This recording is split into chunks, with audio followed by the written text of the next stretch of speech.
Hi everyone, thanks for coming along today. You're joining us for one of the BFI Network webinars that we run here. So I'm Alex Taylor, I'm one of the BFI Network talent executives here in the Southwest. This webinar, so we've come together for this with a couple of some really great partners who we've been chatting to about an opportunity that they've got coming up. So really delighted to have Hayley McKenzie here with us, who is from Script Angel, who are a kind of leading organisation in script development, also co-founder and creative director of Studio 21, which is also a production studio. And they're going to come together on what is this new opportunity that's open at the moment, which is for the Studio 21 drama series and script competition. So that's a current opportunity that is available for people to submit to, and Hayley's going to tell us a little bit more about through this chat. The way that we're going to structure the session is that Hayley is going to do a short talk at the start here through what it means to kind of go through this application process, what the outcome would be if you were successful through the competition, and talk a little bit more about those who maybe have been through the process previously and maybe been successful through the competition in the past and what they've gone on to do in their process. So afterwards, there will be plenty of opportunity to ask Hayley questions. What we ask is that if you would like to ask Hayley directly a question, if you can put it into the Q&A function. So I'm not going to be monitoring the chat, so please do put it into the Q&A function, and then I'm going to come back in and I will ask your questions directly to Hayley. So if you've got anything that you would like to do there and you'd like to put forward, please do. So I think that's kind of it for me. In terms of if anyone needs any kind of guidance through the system, I'll be on the chat for the next bit while Hayley's talking, so if you need anything, just ping me on there. There is a live stream available, so if anyone will find that helpful, you'll just find that up in the top left hand corner of your screen. There's a live custom stream that you can watch through your browser.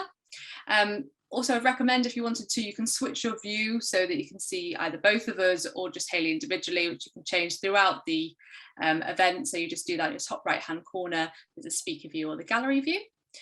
So please kind of go through that process, make sure that, like I say, you definitely put your questions into the Q&A function, and we'll try to get through as many as possible as we can at the end. This session is going to run for about an hour until about 6:30. That's our planned time. Like I say, we'll try to get through as many of those as we can do. Great, I'm going to hand over to Hayley. Thank you so much, Alex. Thanks for this opportunity. I'm really excited to talk to you all today. So I am Hayley McKenzie. I'm the founder of Script Angel.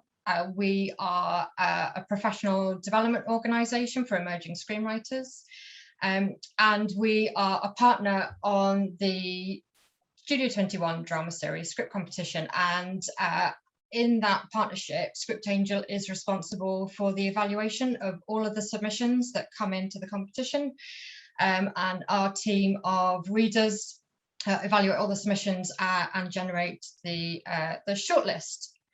I'm also wearing my Studio 21 hat. So the competition is run by Studio 21, which is a production company which specialises in discovering, developing and connecting emerging talent and projects with the international drama industry. The winner of the script competition receives a £10,000 script option from Studio 21, and Studio 21 then develops that project in collaboration with the writer, ready to take it out to co-production partners globally, and ultimately to take it out to commissioners. That could be UK mainstream terrestrial commissioners, or it could be an international streamer. Yeah, with my Studio 21 hat on, I can talk about what that development process looks like for the successful writers whose project is optioned at the end of this. And with my Script Angel hat on, I can also talk to you about the evaluation process that goes on behind the scenes to generate that shortlist. In addition to the winner receiving the option prize and getting their project into development with Studio 21, 6 finalists also have an opportunity to pitch their project live, hopefully, on stage at Content London. Content London happens every late November, early December. It's an international gathering of the television industry. And the biggest part of Content London is the 3-day drama summit. It's attended by all the commissioners from all the international broadcasters. So the BBC, Channel 4, ITV from the UK, Sky, of course, as well as broadcasters from lots of other territories across Europe and beyond. And as well as them, of course, the global streamers all attend as well, including Netflix and Amazon and Hulu. So it's a really significant gathering of the international drama industry with all the key commissioners there, and as well as the key commissioners being there, of course, several thousand international drama producers attend as well.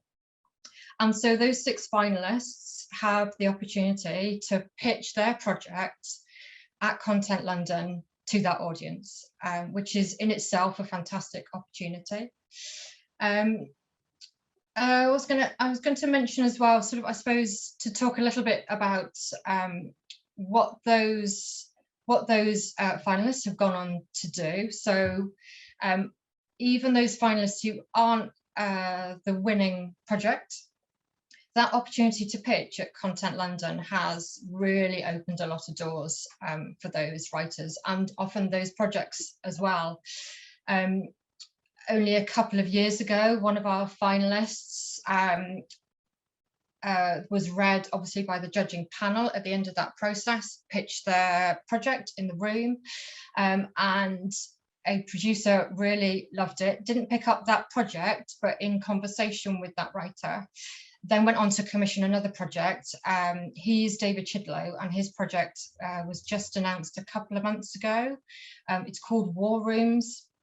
It now has David Parfit, who's the producer of The Father, attached to produce, and it has Jenna Coleman attached to star. And all that came off his project coming through this script competition and having that opportunity to pitch live at Content London. To reassure those of you who don't love pitching, it can look like quite a daunting prospect to have to stand up in front of that kind of an audience. Please be reassured that also all of the judging panel are making that final decision based on the script they've read and the treatment that they've read. So what you put in as your submission material is what determines not only the projects that go through to the final 6, but ultimately the winning project as well. So the opportunity to pitch is not what determines who wins at all, but it is very much a fantastic opportunity to showcase yourself and your work in front of the audience. Other finalists have, in addition to the winner, been picked up by Studio 21 over the last couple of years. We always pick up the winning project, obviously that is the prize, but if there's another finalist, which project we really love, there is the possibility that we will pick that up as well. And other finalists have had other projects that are now in development with other production companies as a result of pitching at Content London. So the winning projects and those that have been picked up by Studio 21 have gone on to go into development with us, and that's myself. I'm the creative director of Studio 21. I'm the co-founder, and my founding partner, David Jenkinson, who is also the managing director of Studio 21, which runs Content London. Together we run Studio 21, and we work really closely with the writers whose projects we option to develop those projects a little bit further. That's both development in terms of the series concept and the strength of that itself, but it's also further development work that we'll do with our writer on the pilot script. We want to really get that project to a stage where we can really confidently go to significant co-production partners and bring them on board. And one of the projects that won a couple of years ago, which is probably the furthest down the line, that is now in co-development with a really significant UK production company with an incredible track record. It also has a former Netflix commissioning executive attached. as an EP, and that is now going out to broadcasters. And the other winners from the subsequent years are just that kind of little stage further behind. We're just coming to the end of that development process with our writers and getting ready to take those projects to co-production partners. So that's a little bit about hopefully the script competition as an opportunity and what it might do for you as a writer, both in terms of this project, but also your slate and your relationship and your visibility to the industry. That's really what the opportunity is all about. I'm going to talk next about the kinds of things that we're looking for when we are evaluating the project. So I have a team of really experienced script readers who evaluate all of the projects that are submitted into the competition. They read the full script. So this is not just a 10-page read. This is a full script read of every submission, as well as the treatment that you're required to submit alongside that. And in terms of the way we're evaluating those projects, it's fairly evenly weighted between the strength of the project and its series potential itself and the concept, alongside the strength of the execution of your writing on the page and what that looks like. The first thing we're looking for is originality. You won't be surprised to hear, this is an incredibly competitive industry. Even at production company level, everybody is looking for a project that they feel other people don't have and haven't seen before. Audiences are hungry for something that feels really fresh and different. And so that is a major criteria in our evaluation. And that originality can take different forms. So it could be that the actual what if at the heart of it, that original concept, is really original. It could be that the writer, that you are taking us into an unfamiliar story world. That could be what makes this original and feel different from what we're seeing out there at the moment. Or you might have a really fresh perspective on a world that we think we're familiar with, but you're going to show us something different. And it could be the way that you're executing on the page, in the pilot script particularly. And by that I mean kind of your distinctive and original voice on the page. That is really important to us as well. And that might come across in terms of the creative choices that you're making, kind of moment by moment. It might be in the kind of atmosphere that you're creating in the page. It could be the tone or style or the way that you're expressing on the page. Any of those things can make a script specifically feel really distinctive. And ultimately, that is what will make the show feel distinctive. And that's really important to Studio 21. In terms of the actual pilot script itself, as many of you probably already know, having looked at the submission guidelines on the website, we are looking for scripts of between 30 and 60 minutes in length. So typically a page count of about 30 to 60. We are open to submissions in any genre at all, but it has to be live action. So we can't accept documentary and we can't accept animation. But we are really open in terms of genres. So to give you an example, let me just a couple of log lines of the projects that we are working on at the moment. So one of the projects we picked up a couple of years ago is called Parasomnia. And that I would describe as an edgy crime thriller with a sci-fi twist. It's quite dark. And 2 years ago, we picked up something completely different. The winner of the script competition, which we optioned, is a show called Crack of Dawn, which is a 30-minute show, and that is a life-affirming comedy drama about a menopausal woman in the midst of a mixed orientation marriage breakdown. So completely different shows. So we have a really eclectic taste at Studio 21, and really what we're looking for is best in class. So it could be, it really genuinely could be any genre that is successful, not just in reaching those final 6 places, but in actually winning the competition overall and being optioned by Studio 21. In terms of the story, in the script as it's playing out in that first episode, I think the things that we're looking for are that it's really holding our attention. Essentially, it has to make us want to read what happens next in some way. Now, that doesn't always mean it has to be very plot driven at all. There are lots of devices that you can use that make us want to stay with it. But whatever device you use, it has to make us want to stay. And you need to be creating a really strong sense of forward momentum in your script. The other thing we're looking for in that pilot script is that those story beats feel really authentic to the characters and the world. We're looking for really strongly defined, well-developed characters, and at least a number of those characters should feel interesting enough that we think they're going to hold our attention for a couple of series, not just for this story, but potentially beyond as well.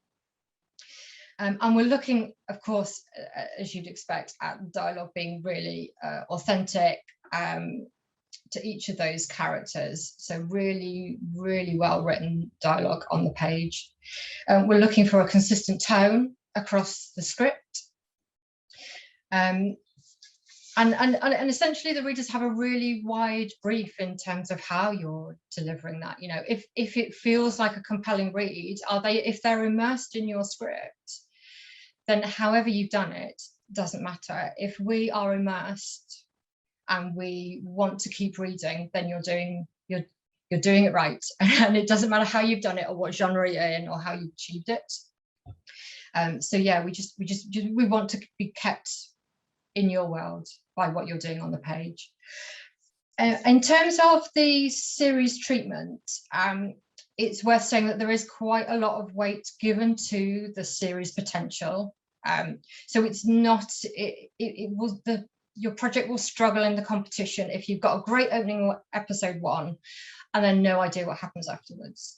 We give a lot of weight to how strong the series story is, assuming that it's a serialized story that you're pitching. Obviously, if it's an episodic show, there are different criteria about the strength of the series. But assuming, as most people are these days, that you're writing a serialized story, so you've got a story that's driving across the whole series, the whole first series of probably 6 episodes at least, then we're looking for the strength of that. And there's a couple of ways that we're doing that in terms of the series treatment. We're looking for you to show in the treatment that you've got quite a strong idea about how the story develops, and certainly it doesn't need to be an episode by episode breakdown for the whole series by any means, but you need to demonstrate that you've got some key story turning points thought out and an end of series point that you want to get to. And obviously, if you've also got some ideas of where the series goes after the first season, that would be fantastic as well. But it's not a requirement in terms of the evaluation at all. But it just helps us to get a sense of the life of the show beyond the first series and its potential to move beyond the first series. Other things that you might want to kind of include in your series treatment, obviously you've got up to 4 pages to play with. So make as much use of it as you can. You might want to include a personal statement that tells us a bit about why you want to write this story, why it's important to you, what you want to say with it. You might want to talk about the themes that you want to explore through the story. You might want to talk about you might want to touch on the marketability of the show. How is it different from what else is out there in the landscape? What is it about your show that you think would make it a compelling watch for an international audience? And you might also include something about your passion for writing, your writing journey, and maybe your writing experience. Those things aren't necessarily taken into consideration at all in the first evaluation. But they might kind of inform judgment further down the line as we get towards that kind of shortlisting of the final 6. And what I would just say is be a little bit careful that you don't kind of spend a paragraph on the show and then a page and a half telling us about your writing CV. It really is about pitching the show. I hope that helps a little bit. One of the other questions I have been asked a few times about series treatment is whether to include images or not. What I would say is include them if you have a really strong sense of the show visually. If you are not sure and you're not sure what images to put in, and you're not convinced it's going to really enhance what the project and the pitch, you absolutely don't need to add images at all. But if it's a strength, if you already kind of develop mood boards a lot, or you come from a very visual image background, come from a photography background or illustration or animation, and you work in images a lot already, and it's quite a natural thing for you to do, to express your ideas in that way, you are absolutely welcome to include images in the series treatment. But we're equally likely to pick a project that is entirely in words with no images at all, so it's really not a requirement. How are we doing for time, Alex? Yeah, we're doing well. We've got 5 minutes spare if you've got anything else to add, otherwise we'll just go straight. There's loads of questions already, so completely up to you. Great stuff. Yeah, I think I've covered kind of all the big stuff that we tend to get asked the most about the submissions. But yeah, so I'm happy to jump into questions if you want to. Perfect. Let me just change my view so I can see you. There we go.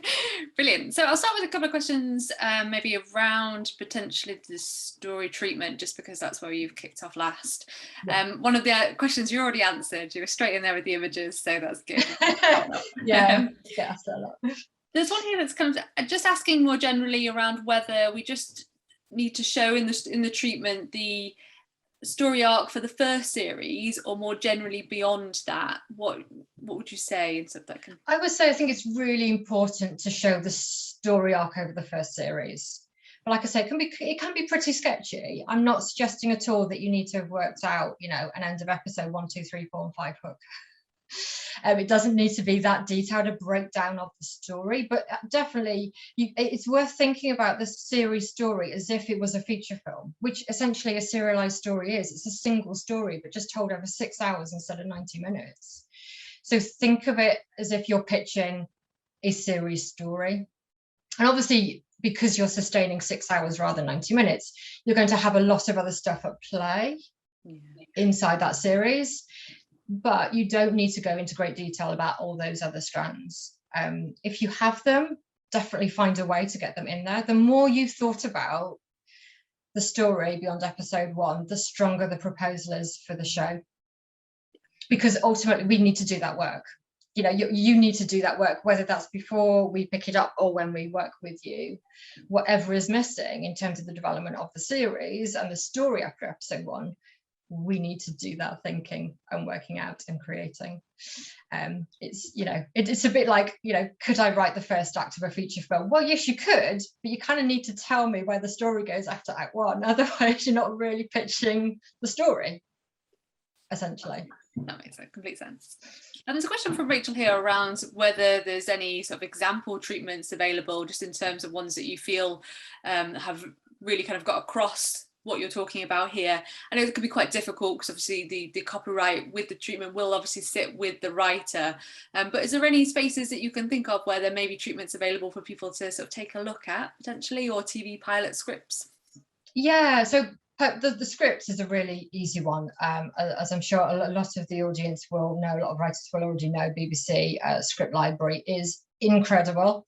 And in addition to that, the wonderful Chris Lang, who wrote Unforgotten, put out on his website all of the shooting scripts for all of his original shows as well, which is an incredible resource. Chris also very wonderfully put up the pitch documents for his original series that got those commissioned. Obviously, bear in mind with Chris, and with any very experienced writer that's pitching a show, and Jed Mercury would say this as well about kind of he's able to pitch in with slightly less detail already sitting behind it at that early stage, because the people he's pitching to already know what he can do. That's an incredible track record. But so his pitches are fantastic. They're only a couple of pages long, quite dense prose, but they do to give a really clear idea of what he's trying to achieve with the series. There isn't a lot of detail in terms of how the story actually plays out. So you feel like there's some stuff still to work out, but he's really clear about his vision for the show and his intent behind it. So that's a really good example from Chris Lang on his website. And then in terms of other treatments, we wrote a script, we wrote an article, sorry, on the Script Angel website. So if you go to scriptangel.com, you'll see Writers Hub, and inside Writers Hub are lots of free articles. Lots of them are advice about screenwriting craft, developing characters, how do you introduce an ensemble cast in an opening episode, how to write compelling dialogue, all those kind of craft things. But in addition, there's quite a lot of stuff there on career development and pitch materials. So we've written an article called How to Write a Series Pitch Bible, and that breaks down even kind of the subheadings that you might want to include. So it's a really good resource for this. And inside that, there are a couple of links to other existing treatments that are all available online as well. So yeah, Script Angel and How to Write a Series Pitch Bible. Really helpful. I've got a couple of people are asking about, I guess they're potentially asking about the competitiveness of the competition. They're asking how many people usually apply per year, and kind of, I guess, what the sort of percentages of likelihood of kind of going through are. No, it's a really great question, and a perfectly reasonable one. If I was a writer submitting, I'd want to know as well. What I would say is we do have quite, actually I didn't mention this in the chat and probably should now, we do have far fewer submissions than a lot of other equivalent opportunities. And a part of that is because we have an industry reference requirement. So part of the application process, in addition to the script and the series treatment, you also need to include an industry reference. Now, we're quite broad on that industry reference. There's a detailed list of who that might be up on the terms and conditions page of the competition. So it might just be a screenwriting tutor from a class you've taken about screenwriting. It could be your agent if you're repped. Quite a lot of submissions are from repped writers. Quite a lot of agented writers do submit to this, to the because the prize is so substantial. It's to be optioned, and it's £10,000. And once you're optioned, you've got a really good chance of getting an original series into production and greenlit, which is incredible for a very new writer with no credits required. That's an incredible leap to be able to make. So it is an amazing opportunity, and we do ask a lot in terms of the series treatment and the amount of thought you've given to the series story, but that's why. And so because we have that eligibility criteria around requiring an industry reference, we have far fewer submissions than most other opportunities, which are much more open. So I think something like BBC Writers' Room will get 2,000-3,000 submissions every year, and that's a completely open call. Anyone can submit anything, and there's no eligibility requirement beyond being UK. Because of our eligibility requirement, industry reference, we tend to only get a couple of hundred submissions. So it's a very different odds. But the standard, you won't be surprised to hear, is really high. When we look at those scripts that are even in the top 50, let alone the top 21, they're all at a standard where those writers, if they're not picked up by us, have a fairly good chance of at least that script being a really good calling card for them with other opportunities, because the standard is really high, but the odds are really good. So it's a kind of swings around about. Brilliant. There's one question here around the, I guess, eligibility of the competition, particularly around what you mean by emerging and that sort of terminology. I guess maybe you could elaborate a little bit more. The person asking is asking whether there's a certain age cap on it or if it's generally more open. I feel that there isn't an age cap on it as far as I'm aware, but maybe you can elaborate a bit more on what you actually see as emerging. Yeah, it's another great question.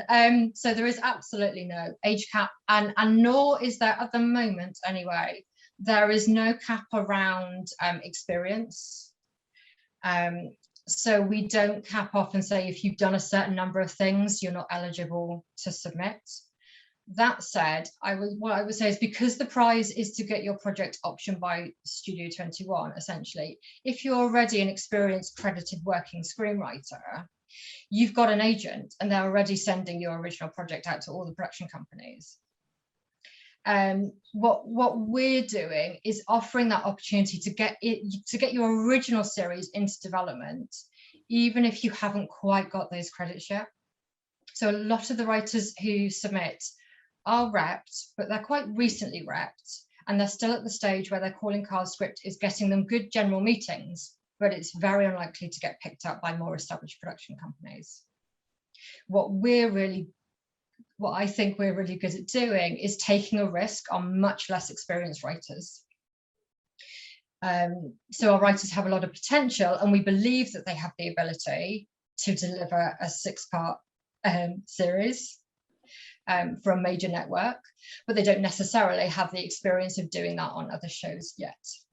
And again, also because we're prepared to do a lot of work with our writer to really develop the show to the next level before we go to co-production partners, we're a really great first port of call. Because the chances are, if it goes to lots of other production companies, they are much more likely to pass if you don't have a lot of credits writing on other stuff already. That's really helpful to know. Whereas we will say, if we love it, we'll say yes, and we don't worry. Yeah, of course. There's quite slightly more specific question here from Jay around, you mentioned accepting sort of comedy drama type scripts and kind of working in those in all genres really. I wonder if you accept anything that's closer to more of a sort of traditional sitcom kind of setup, or whether that's a bit more off limits in terms of the work that you would look to do. No, it's not at all. Like I say, so Crack of Dawn that we optioned 2 years ago, that won the competition 2 years ago, we're calling it a comedy drama. It's really more of a comedy than a drama, but it does have quite a strong serialized story element going on. Not entirely, there is a really strong episodic element of it, so it's kind of a hybrid show. It's the kind of show that maybe 5 years ago you would have made as a completely episodic sitcom. It could absolutely sit in that space as well, and if it had been executed in that way and really firmly sat in that space, I still think we would have picked it up.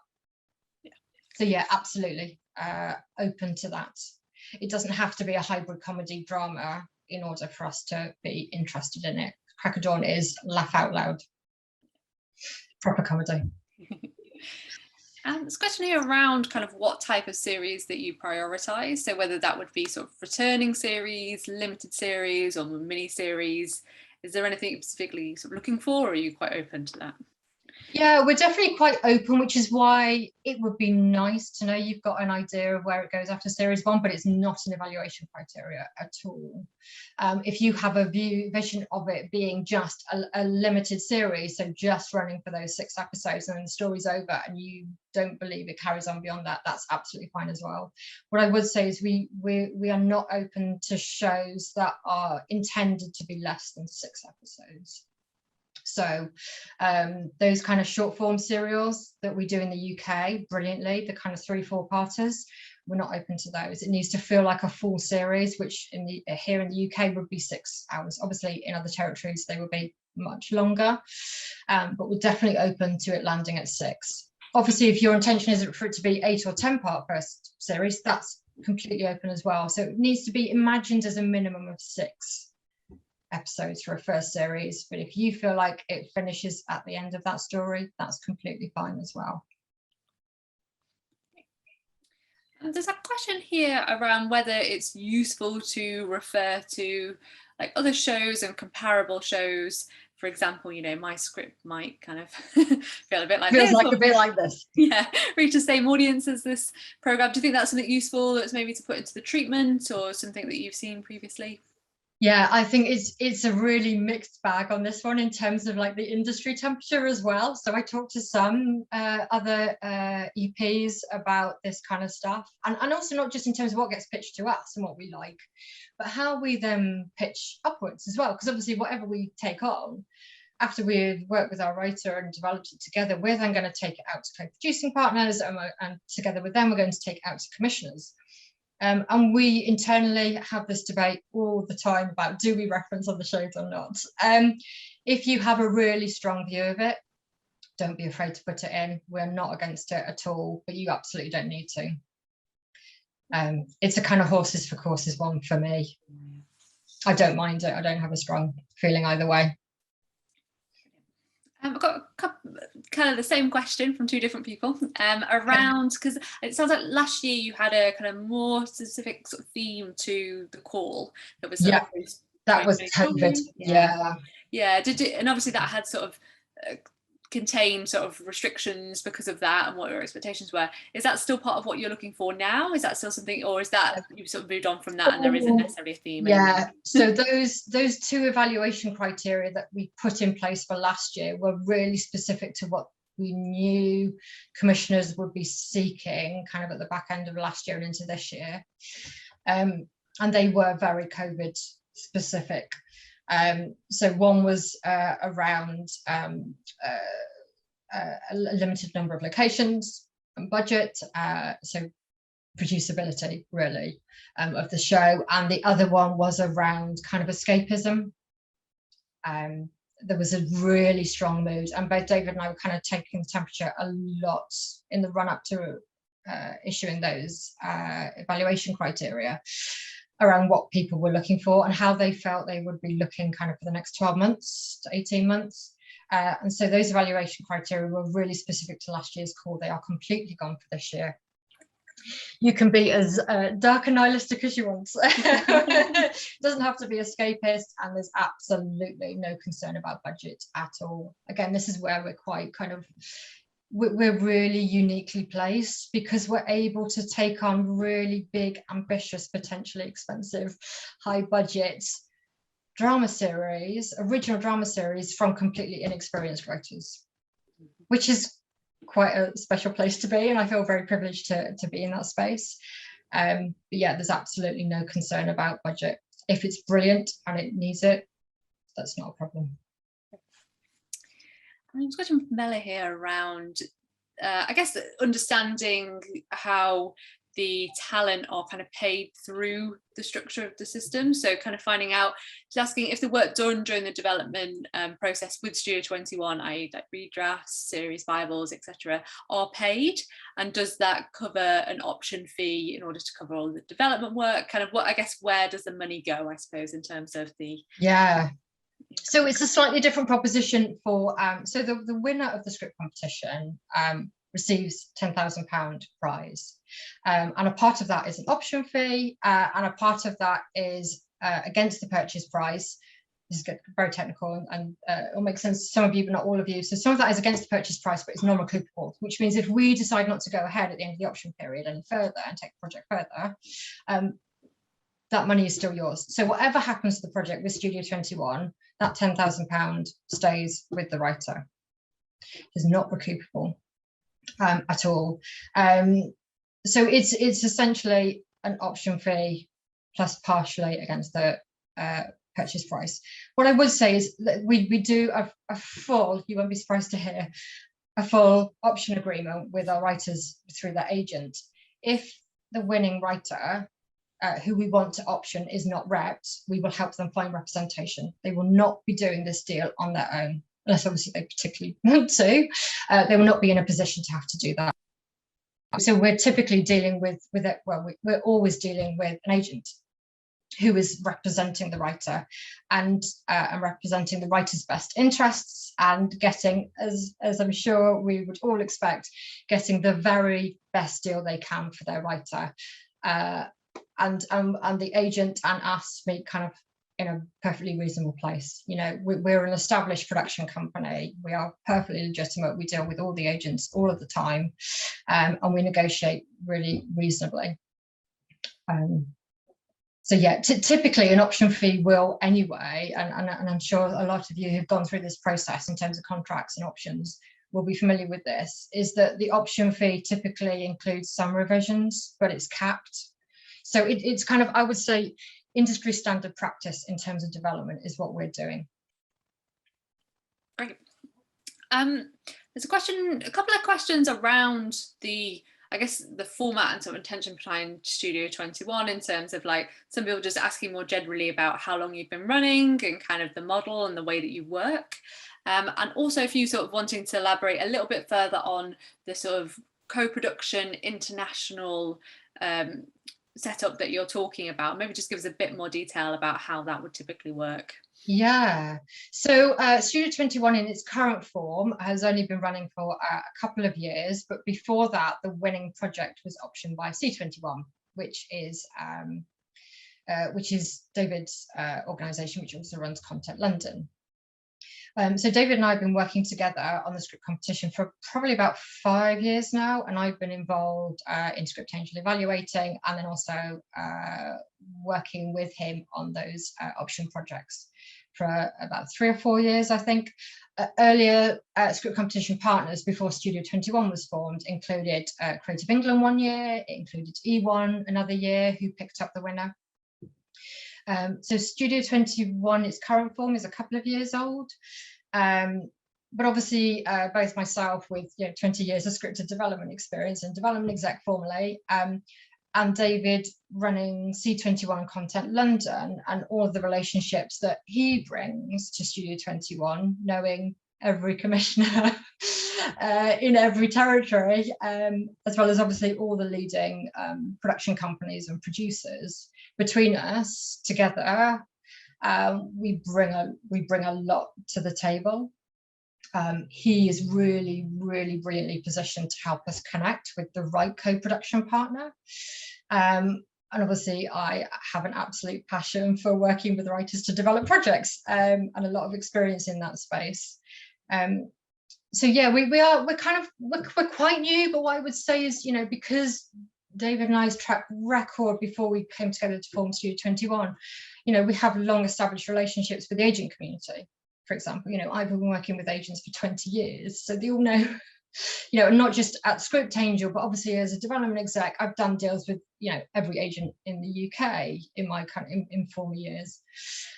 So we have a really good relationships, not only with the writers, but with agents as well. We are well respected. I was chatting with an agent the other day and asking kind of, how this opportunity sits alongside others that they're aware of. And her view was, we're one of only a couple of opportunities they would encourage writers they rep to put in for. There's only a couple that offer this kind of opportunity that they feel is, it is really worth what we're asking. Was there sort of another part to that question, I feel, but I can't quite remember what it was. Yeah, I think a bit about international co-production. Oh, the international element of it. But it might be worth me just chipping, because there's a couple of questions here around that, so maybe we could loop it back in with those. Okay. And kind of just getting a sense of what you mean by the sort of international appeal, really, of shows, and whether they shouldn't be purely set in the UK, and kind of how it can be kind of globally represented in the project. Yeah. It's a really great question, and it's a perfectly reasonable question as well. I was on a panel in Cannes about 5 years ago. There's a European Producers Club that meets at the Cannes Film Festival, but a lot of those film producers at that point were starting to move into TV, unsurprisingly. And it was really interesting because a lot of those really experienced film producers were kind of asking the same questions about how do you make a show international, and the answer that kind of all of us on the panel were giving is be really geographically specific. The time of what we very unfavorably and probably unfairly referred to as the Euro pudding show, were long gone. There was a time when television was just starting to get into co-producing, because broadcaster tariffs weren't covering budgets and production companies were having to go out and find other ways to meet that budget. So we're starting to move into co-producing in a way that film has been, in that space for a very long time. TV was just starting to move into it. And there was a little bit of kind of kind of getting used to that way of working. And there was a period definitely where a lot of shows were being developed because they were being creatively driven in directions depending on who the co-producing partners were. So if you had a co-producer, if you had a co-producer in Germany and the UK and Spain, you'd then be trying to do this kind of show that kind of had things in every territory and had a lead character from every territory who was putting finance in. And it started to get referred to, unsurprisingly, as a bit of a Euro pudding. And I would say the same thing happens whenever you try and co-produce. But what happened over the last 5 years, I think, which is brilliant, is that everybody has woken up to the idea that actually it needs to be really, really specifically placed, really specifically, and audiences over the world respond to that. You know, the shows that I watch that I have absolutely no connection with that place in the world. I've never been there. I've never seen another show there. But that isn't what I care about. I believe it because it's really specific. And what I connect with is the human experience. You know, those characters are experiencing emotions that I've experienced.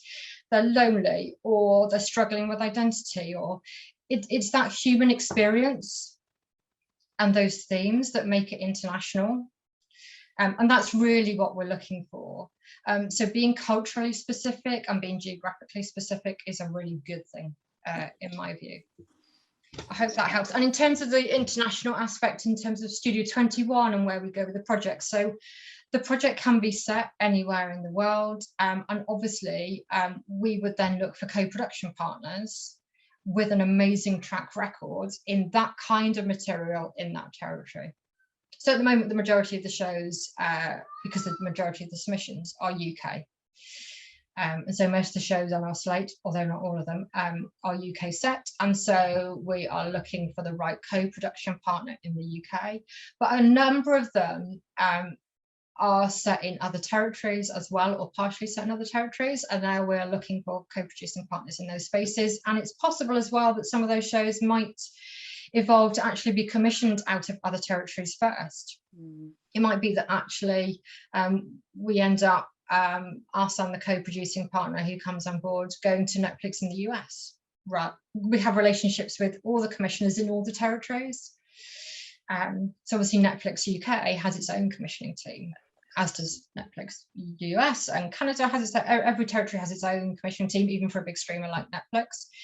So it's just, again, for us, it's finding the right partners and home for that project, which is why we're quite kind of uniquely positioned, because we have relationships kind of with everybody everywhere almost. So we're in a really, really privileged position.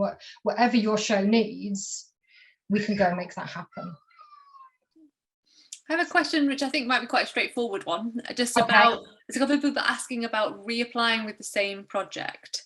I assume, is that a big no-no, or is that a possibility?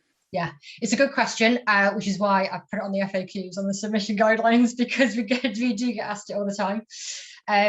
It's absolutely fine to resubmit, but what I would say is I'm very conscious that, you know, the writers who submit are paying a fee to submit to the competition.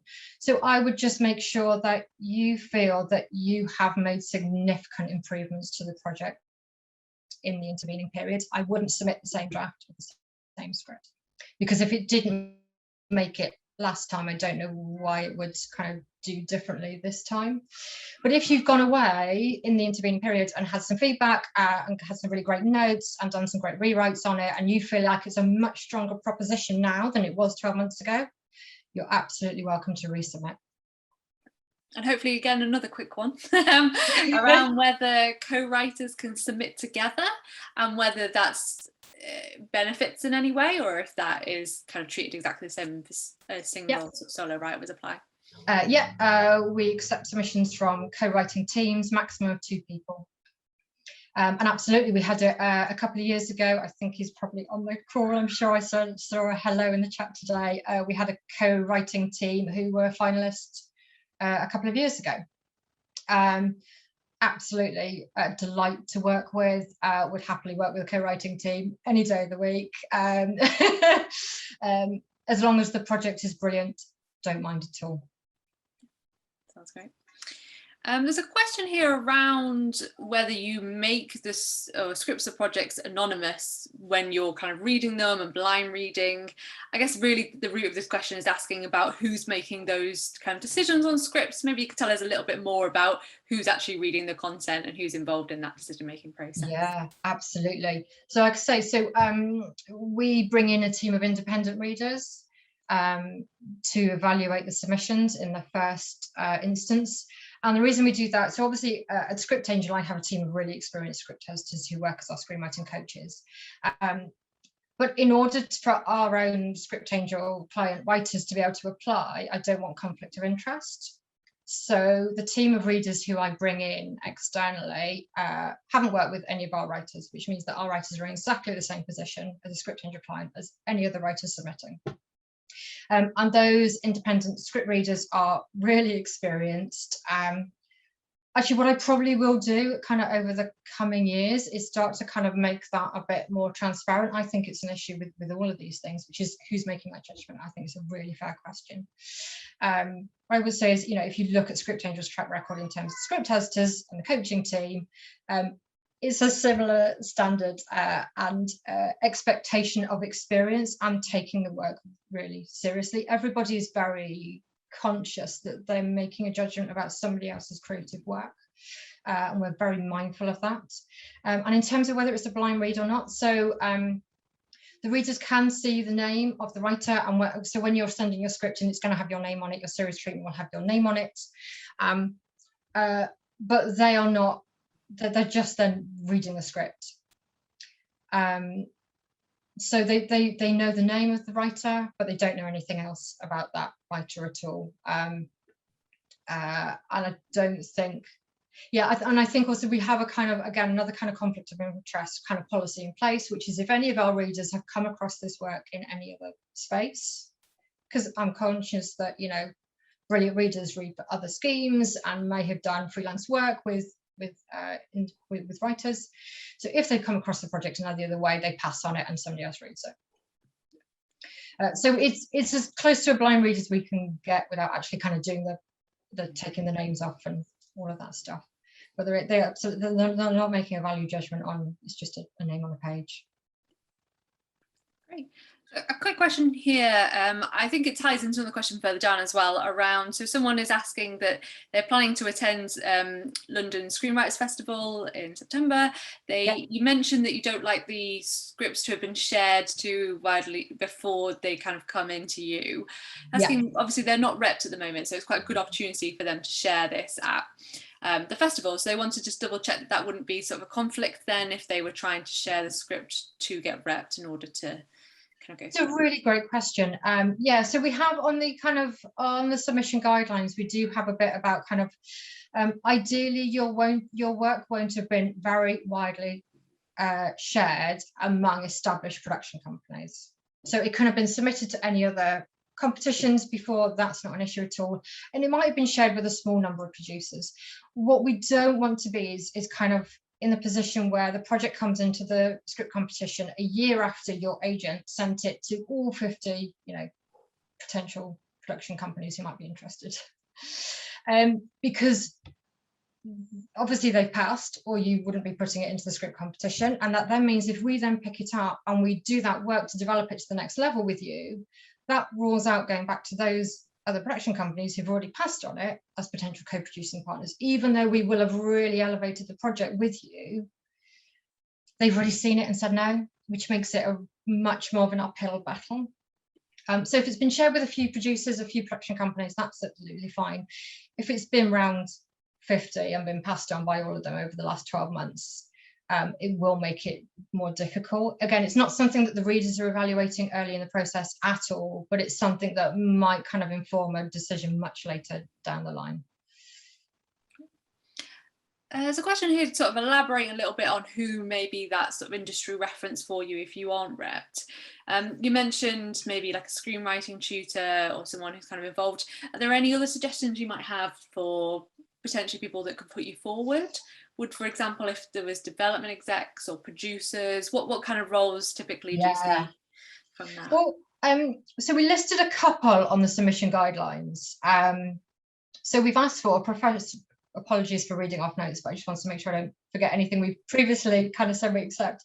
A professional currently working within the drama industry. They could be literary agent or manager, a producer, a development exec, a talent exec, Alex, a drama commissioner, a script editor, an experienced screenwriter, or a screenwriting course tutor.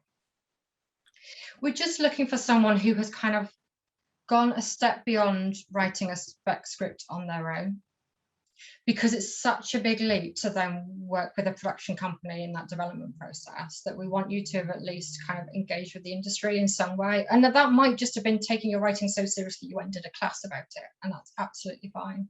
So yeah, course tutor would be fine, talent exec, any of those. If there's anyone else who's got kind of another specific example of someone they're thinking of as a reference, but they're not sure if it would be eligible, they're welcome to kind of pop it in the question now, and I can yes or no. Great. But that was, yeah, that was the list we came up with that felt kind of accessible enough. But if there's any others that you as a writer feel kind of validates you and demonstrates you are really serious about your writing that we haven't got on that list, please let me know. And you can tweet Script Angel about it as well. Just tweet at Script Angel and tell me that way. There's a person here asking if a literary agent who has worked on like novel-based content would be relevant. Are you looking for? Well, if you're, yeah, is that because you might, if you're already repped, or you're managing to get a reference from an agent who reps novelists rather than screenwriters, that's fine as well.